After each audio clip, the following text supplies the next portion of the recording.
Welcome back to the Deep Dive. Today, we're wrestling with a really big question, one that stretches way back but feels incredibly current. How do we find constancy in a world that seems, well, fundamentally built for change? Our source material is this insightful devotional called Carved in Stone. It uses, the ancient story of Job to get at this very modern anxiety about what truly lasts, what beliefs, what knowledge, what parts of our faith actually endure. So our mission here is to dig into this work by Pastor Who's the King and really look for insights on how people maintain that deep, stable conviction, whether it's spiritual belief or even just factual knowledge, especially when facing huge personal struggles or when the technology we depend on keeps shifting under our feet. Exactly. And the whole thing really pivots around that famous line in Job 19.25, I know that my Redeemer lives. But, to really feel the weight of that, you have to grasp Job's situation, his urgency. Job was utterly convinced he was going to die before God could, vindicate him. He was losing everything. And his friends, like Bildad, they were actually warning him that his memory would just be wiped out. Oh, wow. Or worse, that he'd be remembered forever as an evil man. Job was terrified of that kind of erasure, both spiritually and, historically. So it wasn't just him expressing some vague hope. It was more like he was trying to file some kind of cosmic legal document. That's a good way to put it. He desperately wanted his suffering, his own words, his core faith recorded permanently, like specifically carved in stone or etched with iron. So that really sets up the tension for us and for you listening. Job was facing this threat of, let's call it spiritual and historical obsolescence.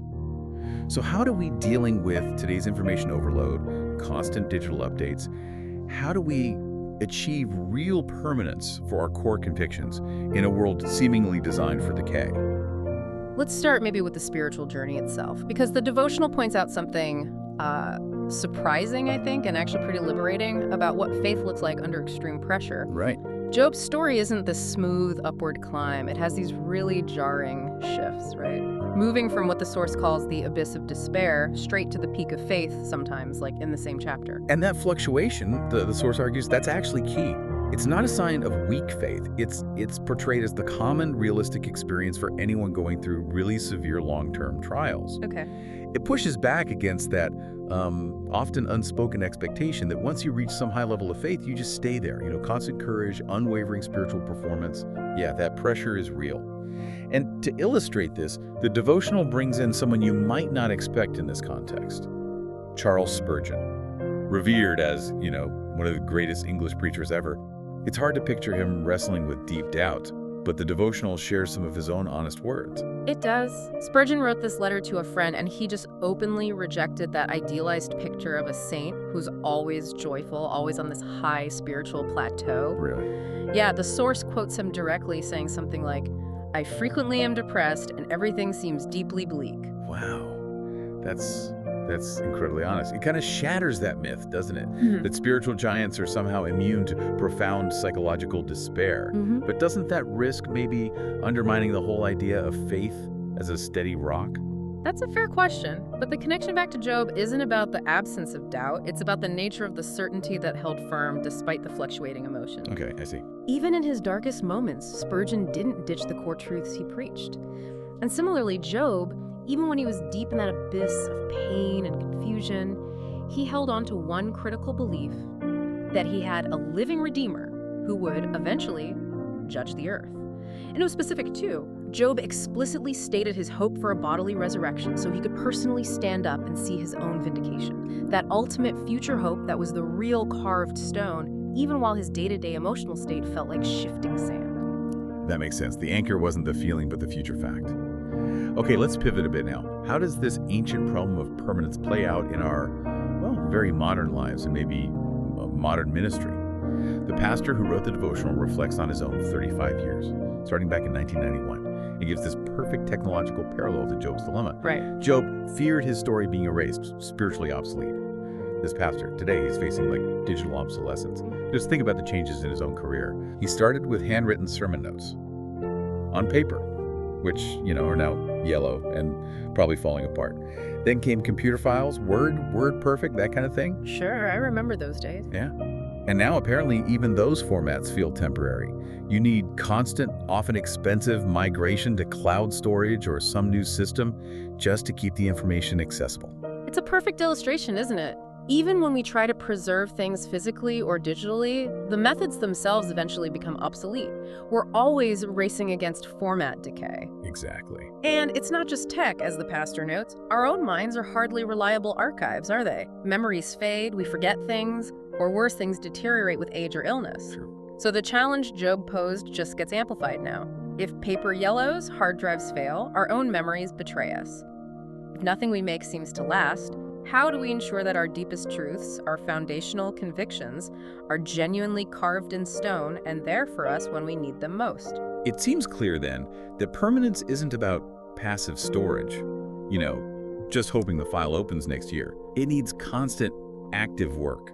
The source talks about the sheer intensity of pastoral work, preaching, teaching, caring, community stuff, and suggests that the discipline itself becomes the active method for keeping that spiritual focus sharp. Ken, this is where his modern approach, his synthesis method, gets really interesting. He has to pull together huge amounts of reading, plus all the raw day-to-day experiences from his ministry, current events too, Right. and boil it all down into these short, daily 10-minute programs.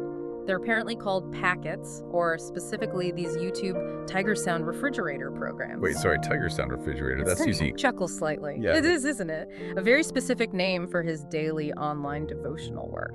Okay, so this process then of taking all that complex input and having to synthesize it daily, what does that intense, regular demand actually do for maintaining his own faith structure?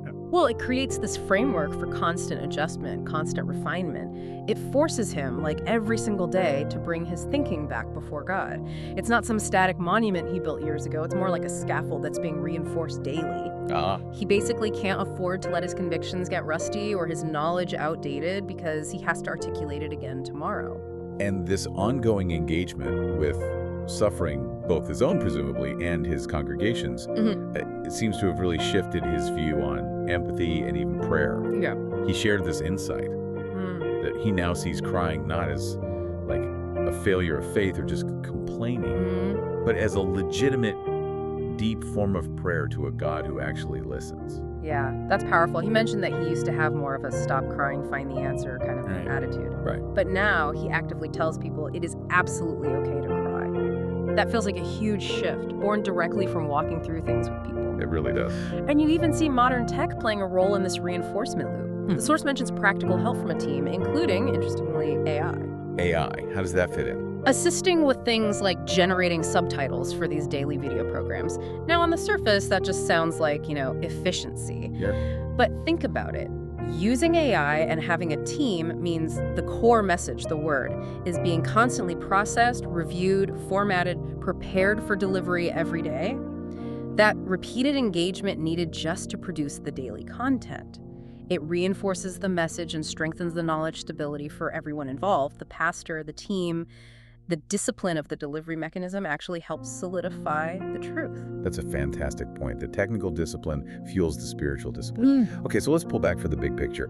What's the ultimate value proposition the devotional lands on, especially when looking at all this impermanence, particularly in, say, the consumer world? Yeah, the source definitely contrasts this enduring hope with the stuff people constantly chase. Right, like fleeting things. Yeah. Hit songs that are everywhere 1 minute and gone the next, fashion trends that look dated in a year, new celebrities or cultural idols, that kind of thing. Exactly. And the issue isn't just that those things fade away, it's that our own judgment of their value changes so quickly. You chase something new, spend time and energy on it, and then 6 months later you look back and think, why did I care so much? The value just evaporates, leaving you always needing the next fix, the next novelty. It's exhausting, ultimately unsatisfying, and has zero permanence. So compared to that, It brings us right back to the central message. If pretty much everything else is temporary, if its value depreciates, the only thing that holds supreme importance throughout life, the devotional argues, is that genuine, reliable hope of eternal life through Jesus Christ. That hope is presented as the only true value proposition that doesn't expire or go out of style. So to help you, the listener, really take this from an interesting idea to something more like a core personal conviction, the devotional wraps up with 3 really potent self-reflection questions. Think of them as permanence checkpoints. Yeah, they're good. The first one really probes your foundation. What beliefs do you hold so strongly, so deeply, that you could honestly say they are carved in stone in your your life today. Not just stuff you agree with intellectually, but beliefs that actually shape your actions. Okay, that's a tough one. And the second question demands that honesty about the emotional journey we talked about. Yeah. Can you face your spiritual low points, those valleys, as openly and frankly as you embrace the good times, the plateaus? Can you admit to that Spurgeon-like despair without feeling like a complete failure? It's about authenticity. And finally, the rubber hits the road question. What specific, tangible benefit does believing in an eternally living Redeemer bring to your actual daily faith and actions right now? Not in the future, but today. Because if it doesn't change how you live now, has it truly been carved in? Good questions to sit with. Well, that brings us toward the end of this deep dive. We've covered a lot of ground, haven't we? From Job's ancient cry for permanence, through Spurgeon's honest struggles, right into the nitty-gritty of digital decay and AI in ministry today.